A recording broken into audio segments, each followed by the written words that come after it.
Japanese tools differ from their Western counterparts in both subtle and obvious ways.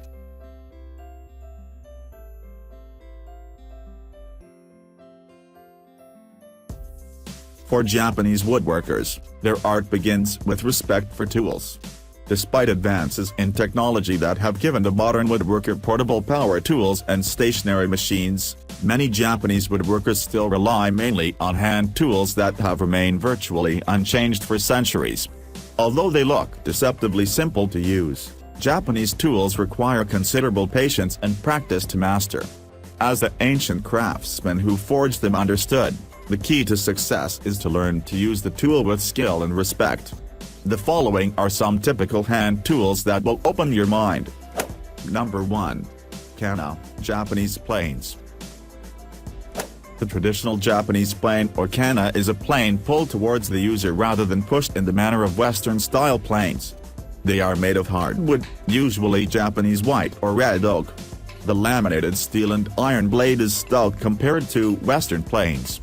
Tapered in length and thickness, the plain blade is its own wedge as it fits into a correspondingly shaped mortise in the body of the plane, thus dispensing the need for a separate wedge to hold the blade in place, as is the case in most other traditional wooden planes.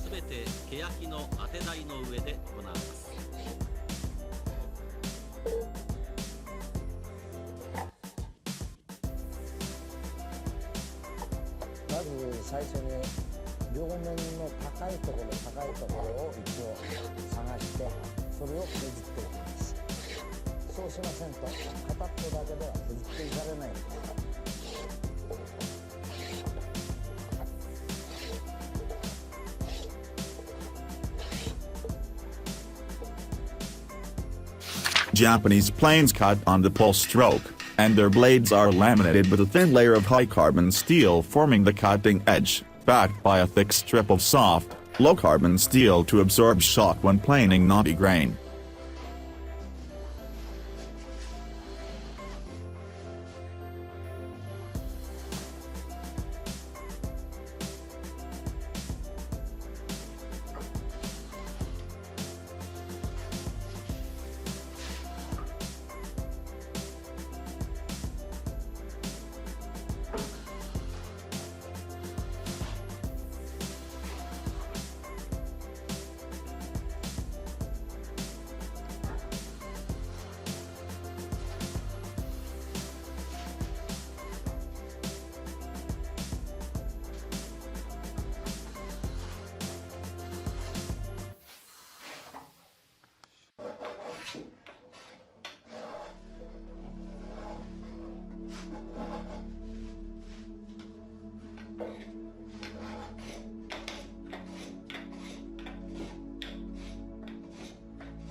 Number 2. Nomi, Japanese chisel. The blades of Japanese chisels, or nomi, are laminated like plain blades, with a hard, hollow ground back supported by a thick, shock-absorbing top of soft steel. There is a hard blade, called higane, attached to a softer piece of metal called the jigane.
Number 3.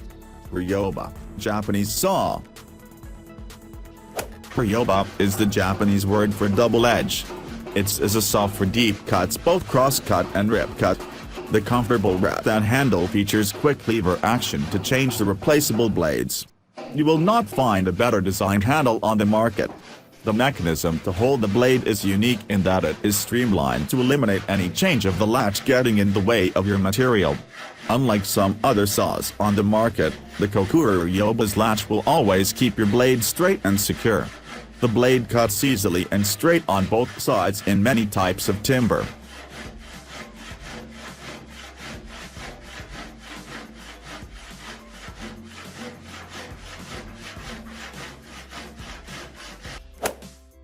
Number 4. Sumitsubo Sumisashi ink pot and bamboo pen. The Sumitsubo, literally ink pot, is a traditional Japanese layout tool. It works much like a standard chalk line except that it uses ink in place of the chalk and the line is made of silk. My interest in the Sumitsubo lies not with snapping long thin lines, but as an ink reservoir for another traditional Japanese layout tool, the Sumisashi. This is an ink pen made from bamboo. One end is shaped for drawing long, thin lines along a straight edge and the other is shaped for writing.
The Sumisashi marks this wet, rough wood with no complaints at all.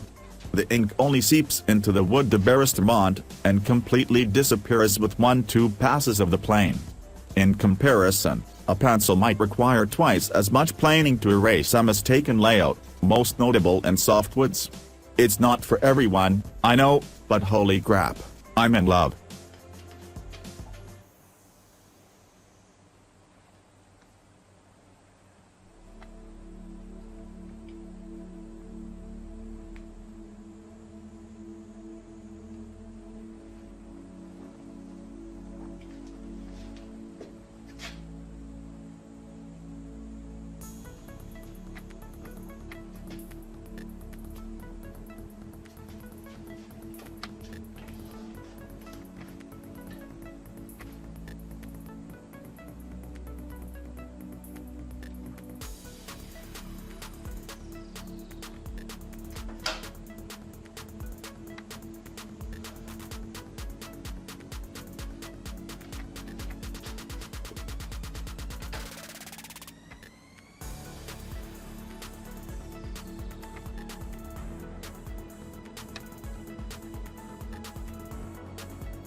Number 5. Chona, traditional Japanese adzes. This is the original form of the Japanese adze, used mostly by carpenters and timber framers. Before the introduction of long saws, these tools were used to rough-shape timbers and planks split out of tree trunks. The timbers were then further shaped with an archaic tool, the Kanna, which is the original form of the Japanese plane. Toshio Odate wrote in his book, Japanese Woodworking Tools, that the adze, with the framing square, sashigane, and the incline, Sumitsubo, used to build a temple, were traditionally kept as treasures in the new building. The edges are double beveled, and so the cutting edge is in the middle of the thickness of the blade. In use, the angle at which the blade contacts the wood dictates how fine or thick the chip removed by the adze will be. Experiment for yourself to find the best angle for the different types of work.